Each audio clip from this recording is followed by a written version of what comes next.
Mahasiswa dari berbagai kampus menggelar unjuk rasa di sejumlah wilayah. Demo bertajuk Indonesia Gelap mengkritik dampak kebijakan efisiensi anggaran yang dianggap berpengaruh pada sektor pendidikan dan sektor lainnya. Di Semarang, Jawa Tengah, mahasiswa menuntut fokus pada kebijakan efisiensi anggaran di bidang pendidikan. Massa juga mengkritik kebijakan pemerintah lainnya yang dianggap kontroversial dan dinilai tak tepat sasaran. Melihat bagaimana efisiensi anggaran salah satunya yang kita lihat memang berdampak pula kepada ranah-ranah pendidikan, sehingga daripada itu salah satu tuntutan. Kemudian terkait dengan kebijakan-kebijakan yang lain, salah satunya makan bergizi gratis gitu. Yang hari ini kita rasa perlu direposisi dan juga perlu diperhatikan dan juga dievaluasi kembali bagaimana apakah makan bergizi gratis ini akan berdampak dan juga memiliki nilai positif. Sementara di Malang, Jawa Timur, mahasiswa menggelar demonstrasi di depan gedung DPRD Kota Malang. Dalam aksinya, massa menyoroti instruksi Presiden soal pemangkasan anggaran dan program makan bergizi gratis. Massa meminta agar anggaran pendidikan tidak dipotong. Menanggapi tuntutan mahasiswa di demo Indonesia Gelap, Mensesnek Prasetyo Hadi menegaskan, efisiensi anggaran pemerintah tidak berdampak pada pemangkasan anggaran pendidikan. Ia pun meminta agar pemerintahan Prabowo yang belum lama berjalan diberi kesempatan untuk menunjukkan kinerjanya.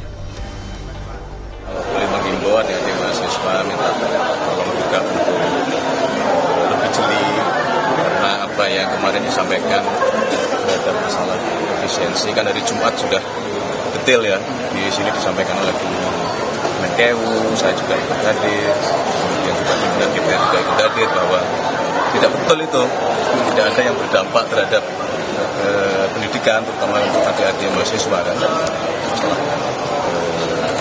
KP, kemudian PI, siswa tetap semua jalan, PDB tetap semua jalan. Ketua DPR sekaligus Sekjen Partai Gerindra Ahmad Muzani juga bilang, bukan hanya mahasiswa yang kaget menyoal kebijakan pemerintah, melainkan juga birokrasi. Muzani menilai reaksi kaget itu karena salah memahami maksud kebijakan Presiden Prabowo Subianto. Yang dilakukan oleh Pak Prabowo sekarang ini baru tahap awal sehingga menimbulkan kekagetan. Dan seringkali reaksinya berlebihan dan kontraproduktif, tetapi sebagai sebuah reaksi saya kira itu boleh-boleh saja.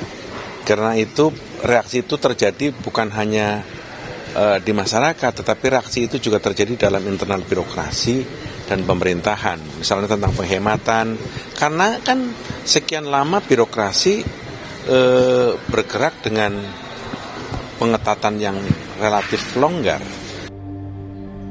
Presiden Prabowo Subianto menargetkan efisiensi anggaran hingga 750 triliun rupiah di tahun pertamanya. Pemerintah berharap kebijakan efisiensi ini dapat memberi dampak maksimal bagi kesejahteraan masyarakat. Tim Liputan, Kompas TV.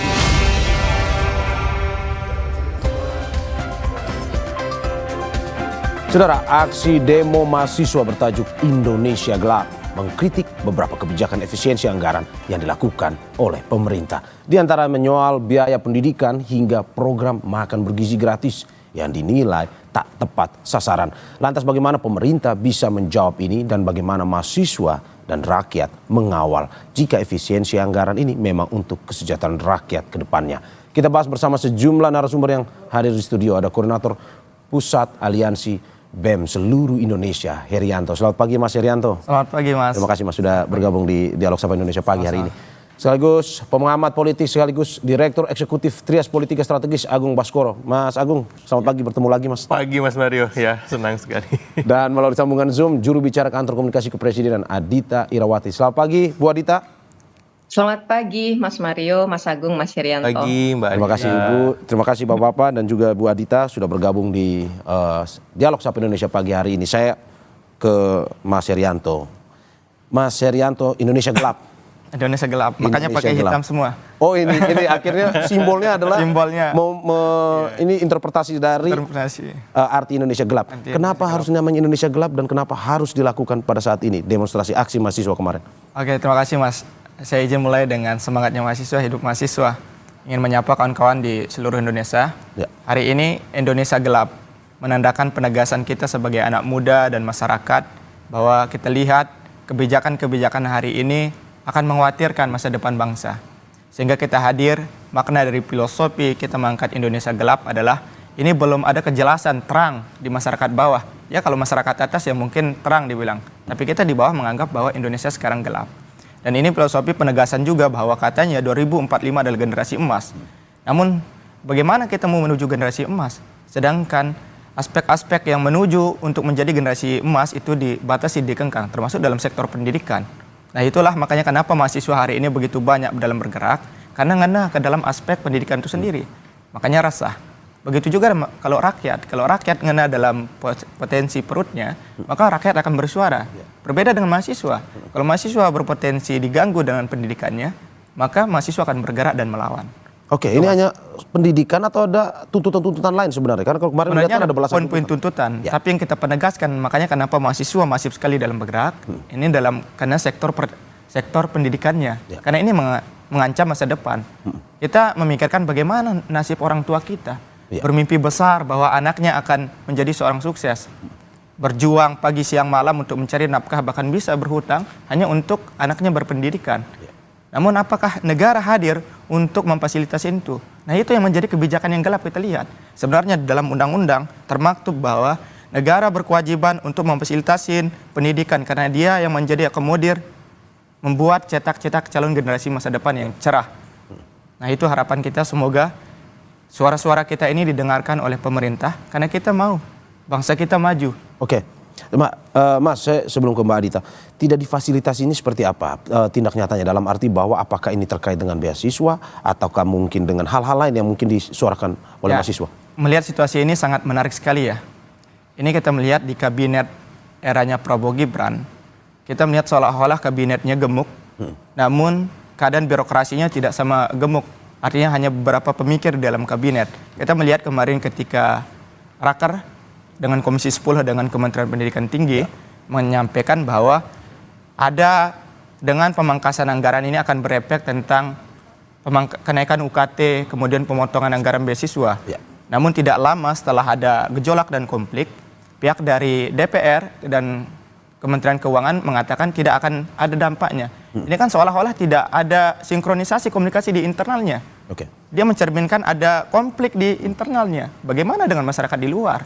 Di dalam internal saja tidak solid, bagaimana di luar juga memandangnya. Ini juga menjawab yang kata Mensesnek tadi, bahwa sebenarnya Kemenkyu sudah meluruskan bahwa sebenarnya beasiswa masih ada, KIP masih ada. Benar. Tapi masih tetap di proses. Masih tetap kita, karena ini kan masih dalam proses. Dan kita tetap suarakan hal ini sehingga tidak terjadi. Karena kita menganggap bahwa UKT ini sangat rentan. Sangat rentan ketika naik, karena kita mengingat dulu ketika kita RDPU dengan Komisi 10 pada saat baru kepilih jadi korpus dan teman-teman di Rio menyuarakan bagaimana penolakan atas kenaikan UKT dan IP. Namun apa yang dikatakan Presiden saat itu, bisa saja kemungkinan ini tahun depan akan naik. Dan hal itu yang kita wanti-wanti hari ini. Saya ke Ibu Adita. Bu Adita, bagaimana menjawab tuntutan dari mahasiswa, salah satunya soal pendidikan ini? Tadi sudah dijawab oleh Mensesnek bahwa sudah diluruskan oleh Kemenkyu kemarin terkait dengan beasiswa pendidikan ini. Tapi teman-teman mahasiswa masih tunggu dan juga masih mengikuti proses dari terkait dengan kebijakan pendidikan ini. Baik. Ya, yang pertama kami melihat apa yang kemudian menjadi aspirasi dari adik-adik mahasiswa ini sebagai bagian dari kebebasan berpendapat ya, yang memang itu kan dijamin di negara kita sebagai negara demokratis. Apapun aspirasi yang akan disampaikan, selama itu dilakukan dengan cara-cara yang memang sesuai dengan ketentuan ya, dan tidak merugikan kepentingan umum, tentu akan kami hargai gitu. Jadi itu ya, Mas Herianto dan kawan-kawan yang turun ke jalan, kami pemerintah tentu memberikan ruang untuk itu. Terkait dengan apa yang menjadi kekhawatiran, aspirasi-aspirasinya, khususnya di bidang pendidikan, sebenarnya sudah disampaikan ya secara jelas oleh Ibu Menteri Keuangan dan kemudian diulang lagi oleh Pak Mensesnek, bahwasannya dalam efisiensi ini sudah jelas arahan dari Pak Presiden ya, bahwa tidak boleh efisiensi itu justru mengganggu hal-hal yang punya dampak signifikan kepada masyarakat, termasuk di dunia pendidikan. Memang ada sebuah proses ya, karena ini kan sesuatu yang baru ya, efisiensi yang demikian besar, ini sesuatu yang baru, sehingga ada proses yang mungkin ada dinamika begitu ya. Di awal mungkin ada interpretasi tertentu, kemudian akhirnya dilakukan rekonstruksi, hingga akhirnya untuk biaya pendidikan sudah jelas ditegaskan ya, tidak ada pemotongan. Termasuk kalau untuk perguruan tinggi kan sudah jelas bahwa untuk beasiswa apapun itu yang dari pemerintah tetap akan dilanjutkan. Untuk UKT ini juga pemerintah tentu juga akan meminta kepada perguruan tinggi ya, meskipun ada efisiensi, tetapi itu efisiensi untuk faktor-faktor yang memang jadi target gitu. UKT ini kan ada di domain perguruan tinggi negeri dan perguruan tinggi yang lain, itu ada aspek-aspek perjalanan dinas, seminar dan sebagainya, itu yang harus diefisiensikan. Jadi tidak boleh mengganggu UKT yang ada. Itu sudah jelas ya disampaikan oleh Ibu Menteri. Jadi kami rasa yang menjadi keprihatinan adik-adik ini sebenarnya sudah dijawab ya. Dan bahwa memang harus dikawal, setuju. Kami setuju itu harus dikawal. Dan pemerintah saat ini tentu juga akan melakukan pengawasan ya, khususnya kepada kementerian-kementerian yang terkait. Begitu Mas Mario dan Mas Rianto. Jadi ya khawatirannya didengarkan ya, dan kita tentu juga melakukan pengawasan terhadap implementasinya begitu.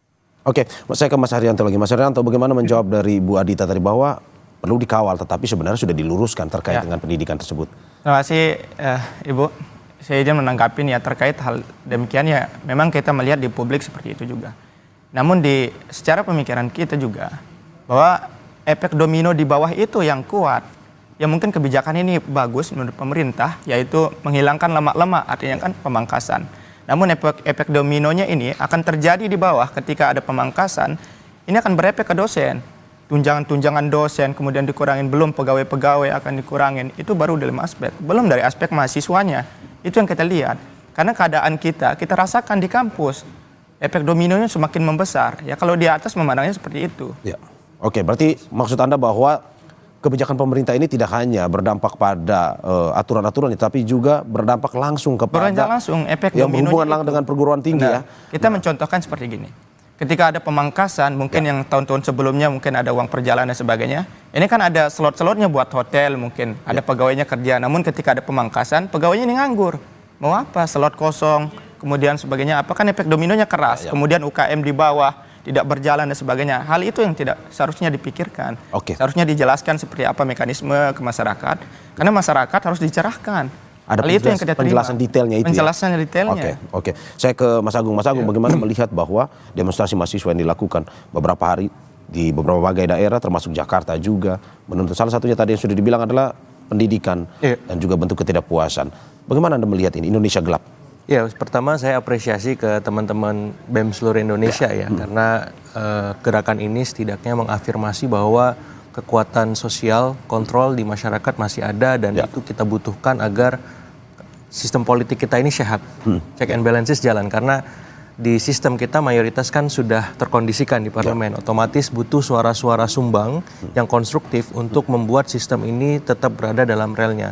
Yang kedua memang kalau dunia pendidikan yang belum terjawab soal tukin, itu banyak teman-teman dosen, gurunya Mas Heri itu mengeluhkan tunjangan kinerja dari tahun 2020 ya 5 tahun kalau saya nggak salah itu seperti apa realisasinya dan gerakan dosen ini juga lumayan sangar, maksud saya kalau mereka melakukan manuver yang lebih itu bisa mengganggu sistem pengajaran di pendidikan tinggi. Nah yang kedua yang perlu disoroti adalah pemerintah harus merespon ini. Dalam artian tuh ada 13 tuntutan yang saya baca. Tuntutan pendidikan itu hanya salah satu dari 12 yang lain.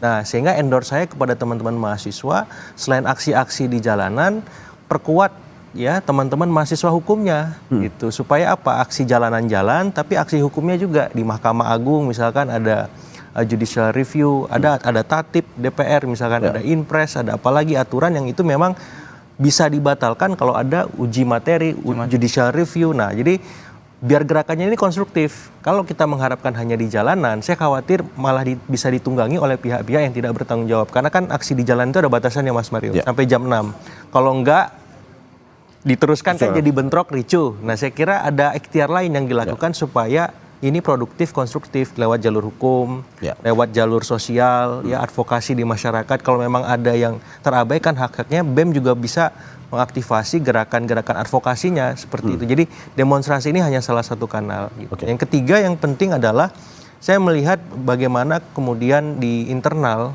kementerian, khususnya Kabinet Merah Putih ini ada soal tadi komunikasi, koordinasi, sinkronisasi yang masih gagap, Mas. Jadi memang ini perlu disiasati dengan baik. Misalkan kemarin sempat saya ulas juga sama Mbak Dita, itu teman-teman PCO ini kan udah gesit sebenarnya. Jadi di kementerian tuh tim humasnya, tim komunikasinya harus sama gesitnya sama PCO. Supaya apa? Supaya tadi efek domino, multiplier Memberikan penjelasan efek. detail ya? Iya, tidak terjadi. Misalkan di dunia pendidikan sebenarnya seperti ini kondisinya. Di Komisi 10 sedang dibahas, jadi tunggu sabar sampai pada akhirnya ketuk palu tanggal sekian, jam sekian hasil keputusannya. Jadi di bawah itu nggak kemana-mana. Misalkan nanti di bidang ISDM, soal LPG gas juga gitu. Ini kita lagi rapat, keputusannya jam sekian. Sehingga publik enak merespon. Ini kan enggak, udah bola liar kemana-mana, fitnah, hoax kemana-mana. Saya kira ini perlu ditertibkan komunikasinya. PCO ini jadi bumper ya, segala kebijakan direvisi PCO. Ya, karena tim kementeriannya belum maksimal humasnya. Seperti itu. Oke, saya ke Bu Adita. Bu Adita, bagaimana melihat bahwa teman-teman mahasiswa ini, dalam arti bahwa jika memang ada 13 tuntutan, belasan tuntutan yang dilakukan atau diberikan ini, tidak diindahkan oleh pihak pemerintah, kemungkinan akan terus dilakukan aksi demonstrasi. Ini sesuatu yang mengkhawatirkan kan dari istana atau bagaimana? Mungkin pertanyaan saya, bentuk diindahkan itu seperti apa ya dari adik-adik ini gitu? Karena sebenarnya kan tanggapan dari pihak istana maupun dari menteri-menteri terkait juga sudah disampaikan ya. Kami mewakili istana, Pak Mensesnek kemarin juga saya rasa demikian. Jadi sebenarnya sudah disampaikan tanggapan itu, bahwasanya memang masih ada beberapa mungkin ya pekerjaan rumah yang harus kita kawal bersama, ya tentu akan terus diawasi begitu. Jadi itu apa yang diinginkan dengan diindahkan? Karena beberapa sebenarnya juga tadi bukan hanya ranah eksekutif ya. Ada soal undang-undang, ada soal macam-macam gitu. Soal tadi yang sudah disinggung oleh Mas Agung, ada aspek hukum juga. Ini kan bukan sesuatu yang kemudian dari turun ke jalan langsung bisa dijawab ya. Ini harus sesuatu yang mungkin perlu ada kajian, perlu ada diskusi dan sebagainya. Jadi itu yang mungkin perlu dijawab juga ya oleh adik-adik. Bahwasanya tuntutan-tuntutan yang sangat spesifik terkait dengan mahasiswa seperti pendidikan, terus tadi disinggung makan bergizi gratis, semuanya kan tengah berjalan ya gitu.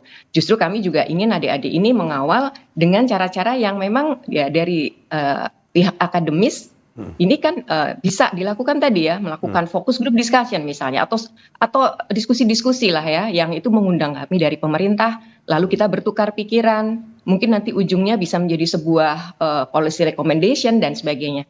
Mungkin itu yang kami lihat. Jadi tidak hanya turun ke jalan, tapi mari kita cari bentuk-bentuk penyampaian aspirasi yang mungkin lebih terstruktur ya. Yang Bu akhirnya Adita. bisa gitu. Bu Adita, sebenarnya yang dipermasalahkan itu adalah sebenarnya aksinya atau tuntutannya sebenarnya?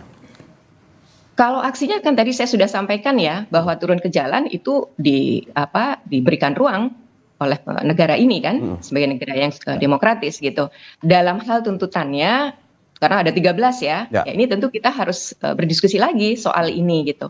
Meskipun beberapa menurut saya sih sudah terjawab ya, sudah terwujud gitu ya, dan untuk itu adik-adik mungkin tinggal mengawal saja bagaimana nanti implementasinya. Demikian Mas Mario. Tapi kan tadi sudah disampaikan Bu Adita bahwa mereka butuh penjelasan yang lebih detail. Misalkan tadi juga disampaikan oleh Mas Agung bahwa tidak hanya PCO, tetapi ketika itu berhubungan dengan kebijakan, kementerian terkait pun harus memberikan penjelasan-penjelasan detail sehingga tidak berefek domino kalau tahu kata Mas Herianto tadi kepada masyarakat. Dari PCO sendiri bagaimana melihat? Ya, dalam komunikasi publik ya dari pemerintah kita memang berbagi peran ya, Mas Mario. Kami di PCO tentu ini yang terkait dengan kebijakan strategis, program prioritas, juga quick win ya dari pemerintah saat ini gitu. Betul bahwa hal-hal yang lebih teknis dalam tataran implementasi ini memang sebaiknya adalah kementerian terkait yang menyampaikan hal tersebut. Ya, sekali lagi ini pemerintahan yang relatif masih baru ya. Kita bicara 100 hari, lebih sedikit lah. Banyak sekali juga kementerian-kementerian yang mungkin pengawakannya juga masih baru. Jadi kami melihat ini bagian dari proses untuk kita membenahi proses komunikasi. Jadi tadi masukan-masukan dari kawan-kawan kita tentu dengarkan dan kami terus berproses ya. Bahwasanya memang ada pembagian peran tadi. Kami juga terus memberikan capacity building juga kepada kementerian-kementerian untuk juga terus bisa melakukan komunikasi publik yang baik. Apalagi jika kondisinya seperti sekarang ya, banyak mungkin kebijakan-kebijakan baru yang selama ini mungkin tidak pernah ada seperti itu, termasuk seperti efisiensi. Jadi itu hal-hal yang kami lakukan. Terima kasih untuk masukan-masukan dari kawan-kawan semuanya. Oke, Mas Herianto, pemerintahan masih sumur jagung 100 hari, tapi pada akhirnya ini teman-teman mahasiswa melakukan aksi. Apakah memang nanti aksi ini akan terus berlanjut? Sebelum dijawab, kita saksikan usai jeda.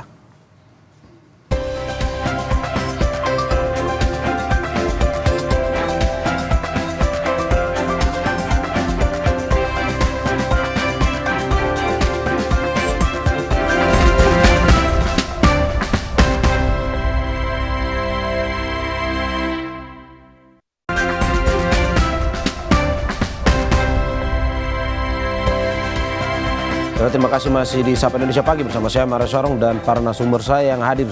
Ada di studio, ada Koordinator Pusat Aliansi BEM seluruh Indonesia, Herianto, ada pengamat politik sekaligus Direktur Eksekutif Trias Politika Strategis, Agung Baskoro, dan melalui sambungan Zoom, juru bicara Kantor Komunikasi Kepresidenan, Adita Irawati. Saya ke Mas Agung. Mas Agung, melihat bagaimana aksi demonstrasi yang dilakukan oleh mahasiswa beberapa hari ini, dan juga katanya akan berlanjut, infonya, bagaimana Anda melihat bahwa baru 100 hari sebenarnya pemerintahan Presiden Prabowo Mas Gibran, tetapi aksi sudah dilakukan dan lumayan besar.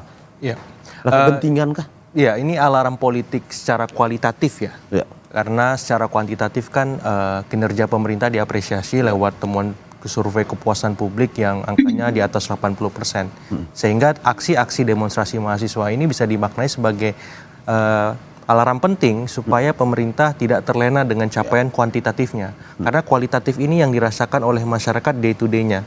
Kalau ini tidak direspon, minimal 1, 2, 3 respon ya, kemudian berikutnya karena 13 tuntutan ini sebenarnya make a sense. Saya coba analisis karena juga dulu sempat juga bagian dari teman-teman mahasiswa juga yang turun dalam wadah BMSI gitu. Jadi ketika teman-teman BMSI ini turun, biasanya mereka memulai dari kajian, riset, sampai pada akhirnya kalau ini nggak didengarkan, dilampirkan tuntutan itu nggak direspon, mereka turun ke jalan gitu. Jadi saya berharap memang ini direspon karena kalau misalkan tidak, khawatir ini akan menjadi bola salju yang besar dan efeknya bisa mengganggu stabilitas kita secara keseluruhan. Karena apa? Karena kekuatan di luar parlemen yang tersisa kan teman-teman gitu, kelompok-kelompok masyarakat sipil lain, sehingga merespon itu satu hal, tapi melunasinya, menyelesaikannya itu hal lain. Dan ini yang ditunggu oleh teman-teman mahasiswa maupun publik secara keseluruhan agar apa?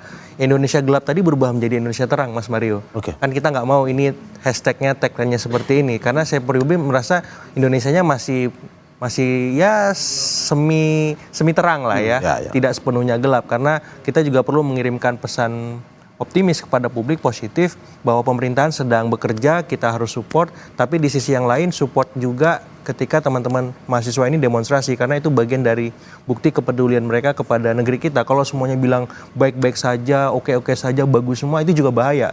Saya kira dalam sistem yang sehat harus ada orang-orang yang mengingatkan, dan kita bersyukur dan beruntung teman-teman mahasiswa ini menjalankan peran tersebut. Oke, tadi Anda bilang alarm politik ya? Ya, secara kualitatif. Secara kualitatif, apakah mungkin saja alarm politik itu bisa berujung pada reshuffle atau bagaimana? Dari 13 tuntutan itu? Iya, kalau alarm politik kuantitatifnya juga menyala, tingkat kepuasan publik menurun, ini bahaya. Ya, jadi mau nggak mau harus ada ikhtiar mengganti orang-orang yang ndablek dan bandel kata Pak Prabowo itu. Sehingga soal Tukin, soal LPG, soal pagar makan laut, dan soal-soal yang viral kemarin yang kemudian diafirmasi oleh gerakan mahasiswa ini bisa selesai dan terlunasi janjinya untuk tidak terulang lagi. Oke. Saya ke Mas Herianto. Mas Herianto, salah satu dari 13 tuntutan itu adalah terkait dengan perombakan kabinet kalau dalam 13 tuntutan itu. Apa sebenarnya ingin disampaikan oleh teman-teman mahasiswa ini dalam arti bahwa ini 100 hari. Seperti yang kata Ibu Adita bahwa pemerintahan masih terus berjalan menunjukkan profesionalitasnya dalam bekerja, tapi teman-teman mahasiswa sudah melakukan aksi. Apa sebenarnya yang dilihat? Kalau kita mengangkat itu ya, kenapa kita meminta Presiden Prabowo Gibran agar mengevaluasi total struktur kabinetnya. Karena kita melihat bahwa struktur kabinetnya adalah gemuk. Dan ada kita lihat beberapa kementerian yang tidak menjalankan sesuai instruksinya Pak Presiden Prabowo. Kita melihat kemarin di kasus LPG. Kementerian Pak Bahlil mengatakan bahwa ini atas instruksi Presiden, tapi dia tidak menyebutkan Presiden mana, tidak ada nama. Jadi setelah ada berkasus, kemudian dari pihak DPR, Sumi Dasko mengatakan bahwa ini bukan instruksi dari Prabowo. Ini kan mencerminkan di masyarakat bawah bahwa negara kita sekarang dipimpin dua matahari. Nah, harus ini yang tidak harus dikelirkan. Kemudian apa kata Prabowo kemarin di pidatonya bahwa negara di Forum Dunia mengatakan bahwa negara kita lagi mengkencam dengan kasus-kasus korupsi. Apakah itu menjadi instruksi seharusnya kabinet-kabinet yang berwenang di dalam tupoksi, maksud tupoksinya, karena apapun kata presiden itu adalah suatu kata yang sakral, harus ditaatin, harus dijalankan kalau memang tupoksinya benar. Nah sekarang RUU perampasan aset ini mau dikemanakan? Padahal Prabowo mengatakan negara kita lagi dikencam dengan korupsi yang begitu merajalela. Seharusnya RUU perampasan aset inilah yang didorongkan, disahkan bagi wewenang. Kemudian ada beberapa kementerian kemarin yang tidak sinkron komunikasi di internal. Prabowo menginstruksikan TNI Angkatan Laut agar membongkar pagar laut. Kementerian KKP menganggap jangan dibongkar dulu. Ini kan tidak patuh terhadap presidennya. Lalu Kementerian KPP siapa sebenarnya presidennya? Nah ini seharusnya ada penegasan dari presiden. Kalau kalian tidak taat dengan peraturan saya, kalian minggir. Nah kalau kita berkaca dari kita ya di BEM kita tidak digaji. Ada beberapa kementerian tidak menjalankan tupoksi bagaimana masyarakat diinginkan, kita pecat, resapel. Bagaimana ya cari yang lain? Ini menteri udah digaji oleh pajak rakyat, kemudian tidak menjalankan instruksi dari presiden yang dipilih oleh rakyat, mau dikemanakan? Mas Herianto, Anda mau bilang bahwa kalau tidak direshuffle oleh pemerintah, mahasiswa akan terus melakukan demo atau bagaimana? Kita ingin pertegas pada presiden dan mengasih ultimatum ketika tidak ada reshuffle dalam waktu dekat ini, maka gerakan-gerakan ini akan makin membesar. Apa kata Mas Agung tadi? Jangan sampai gerakan-gerakan mahasiswa ini menjadi bola-bola salju. Hari ini udah membesar, kemudian besok kementerian-kementerian yang tidak relevan. Makanya kenapa kita dorong seharusnya kementerian-kementerian ini orang-orang yang berkompeten di bidangnya ditaruh. Sehingga ketika ada permasalahan yang dituntut oleh masyarakat, itu bisa direspon dengan baik. Itu yang kita inginkan. Bu Adita, bagaimana merespon keinginan dan tuntutan dari teman-teman mahasiswa ini terkait dengan kabinet yang hingga saat ini terkait dengan profesionalitas, bahwa tuntutan mereka bahwa ada reshuffle yang harus dilakukan, bahwa kalau tidak ya akan ada seperti bola salju, akan terus demonstrasi dan aksi-aksi yang dilakukan selain demonstrasi. Iya. Kalau bicara soal reshuffle ya kita semua tahu ya itu adalah hak prerogatif dari Pak Presiden ya.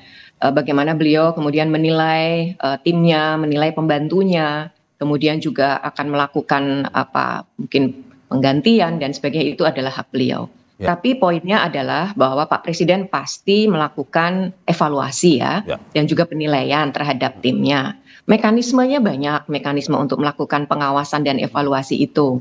Kalau yang bicara yang official atau yang resmi kan banyak ya, rapat-rapat yang dilakukan bersama menteri, baik itu dalam yang sifatnya mungkin kolegial maupun yang one on one seperti itu.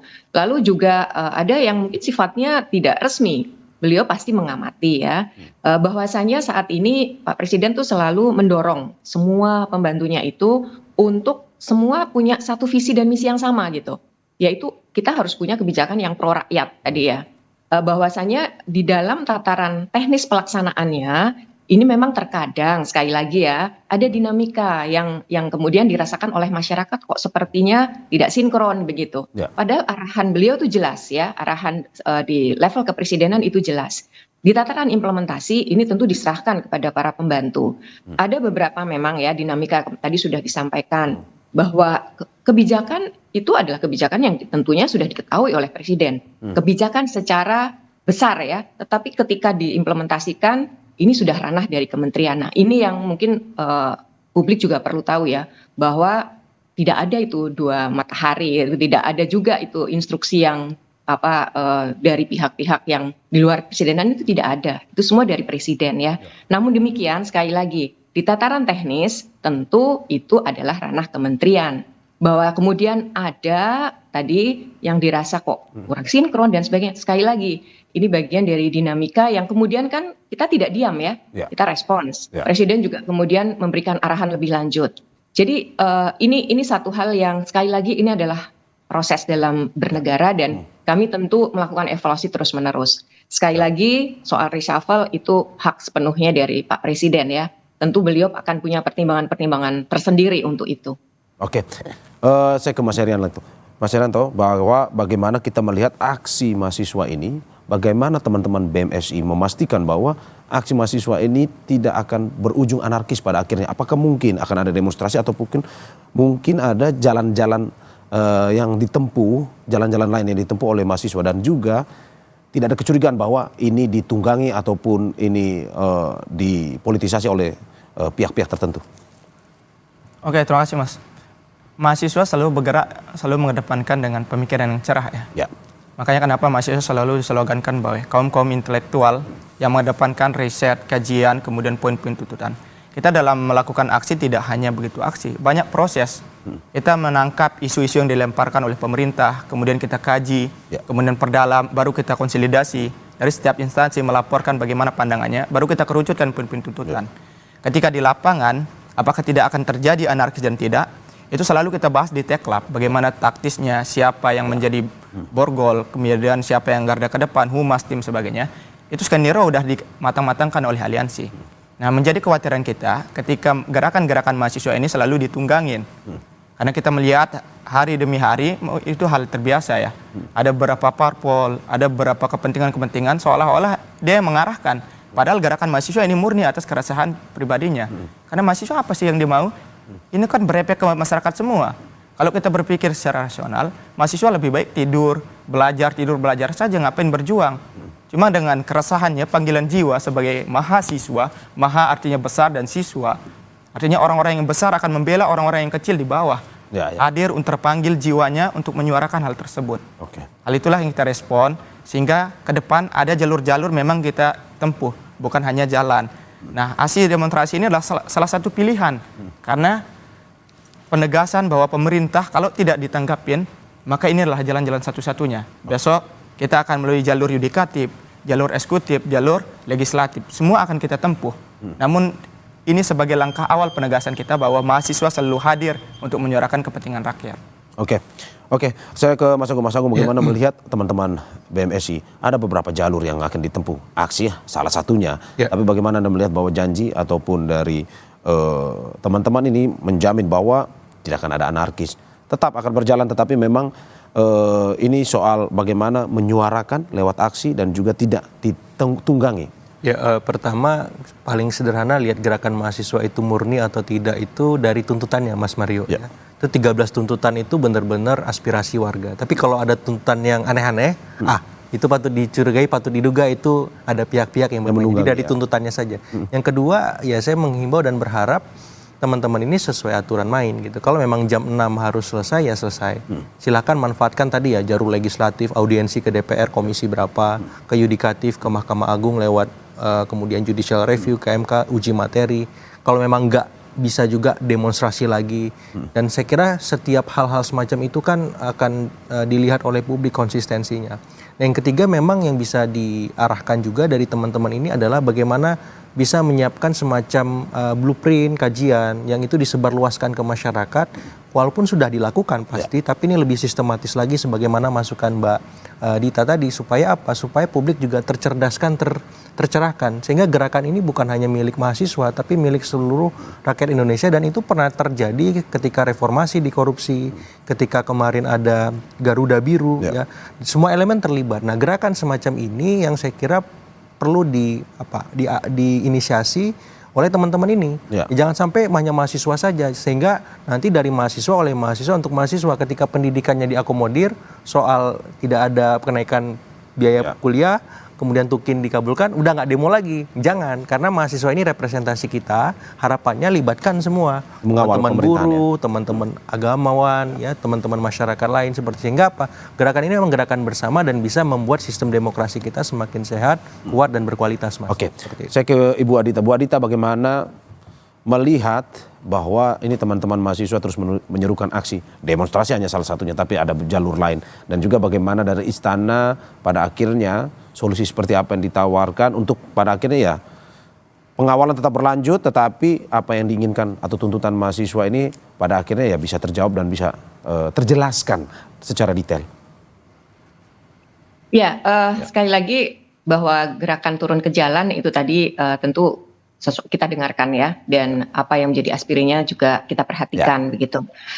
Bahwasanya nanti akan seperti apa hasil dari tuntutan itu, tadi yang kami sebenarnya juga sangat sarankan, bagaimana jika kita pun juga punya forum-forum untuk melakukan komunikasi dua arah, diskusi-diskusi gitu ya, yang nantinya justru penjelasannya akan lebih terstruktur di situ ya.